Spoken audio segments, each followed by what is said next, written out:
সেটা যদি কারো পছন্দ না হয়, সে ঘরের এক কোনায় বসে কাজুক।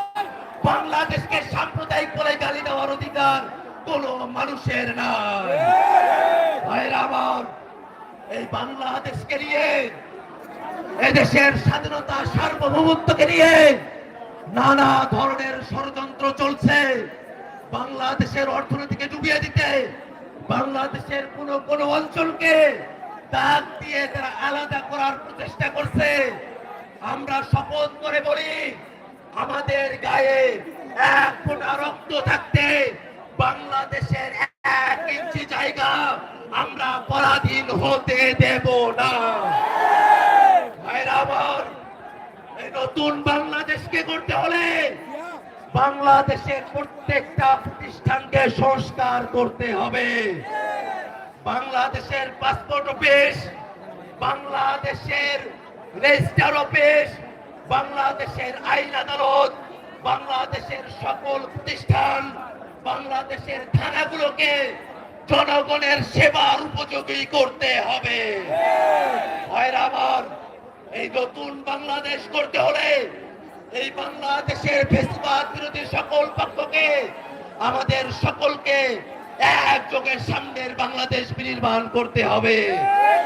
ভাইরা আমার, বাংলাদেশের মানুষের উপরে এত গুলি বর্ষণ করেছে, এত মানুষকে হত্যা করেছে, এখনো পর্যন্ত আওয়ামী লীগ এবং তাদের দোসরদেরকে শাস্তি কার্যকর করা যায় নাই।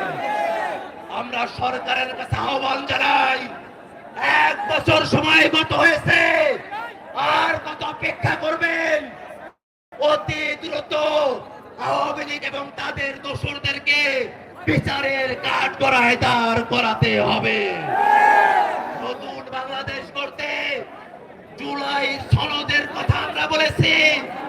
মৌলিক সংস্কারের ভিত্তিতে জুলাই সনদ প্রণয়ন করতে হবে। জুলাই সনদকে নিয়ে যাতে পরবর্তীতে কোনো অনিশ্চয়তা তৈরি না হয়, তাই লিগ্যাল ফ্রেমওয়ার্ক অর্ডার করে, এলএফও করে জুলাই সনদের নিশ্চয়তা, জুলাই সনদের অখণ্ডতা রক্ষা করতে হবে। ভাইরা আমার, এই নতুন বাংলাদেশে আমাদের নারীরা, তারা জুলাই আন্দোলনে এসেছিলেন। আমাদের নারীরা অনেক দিক থেকে বঞ্চিত হয়ে আসছেন। আমাদের নারীরা ঘরে যত পরিশ্রম করেন, সেই পরিশ্রমের তারা দাম পান না। আমাদের নারীরা তারা রাস্তায় ভালো করে ঘুরতে পারে না। এখন একদল আসছে, তাদের প্রেমের প্রস্তাবে রাজি না হলে তারা আমাদের বোনদেরকে ধর্ষণ করে।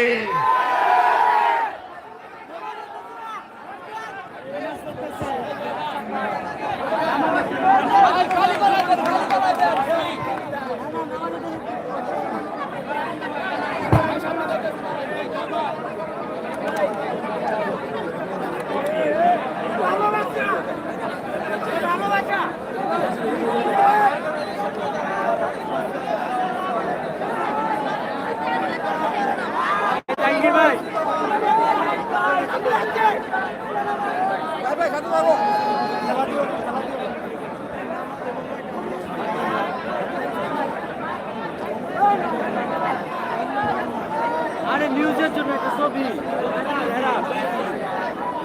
আমার ছবি, আমি লাইভ আসছি দেখে বলতে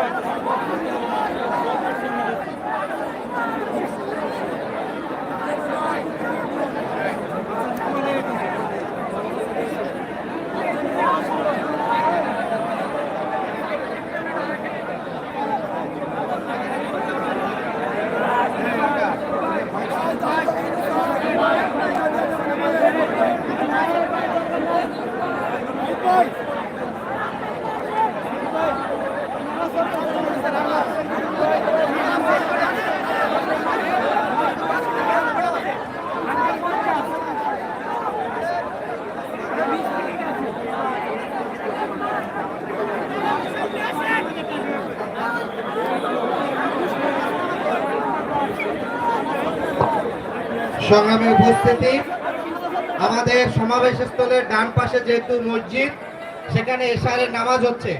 আমরা সর্বোচ্চ আরো 5টা মিনিট একটু ধৈর্য ধারণ করে দাঁড়িয়ে থাকি। এরপর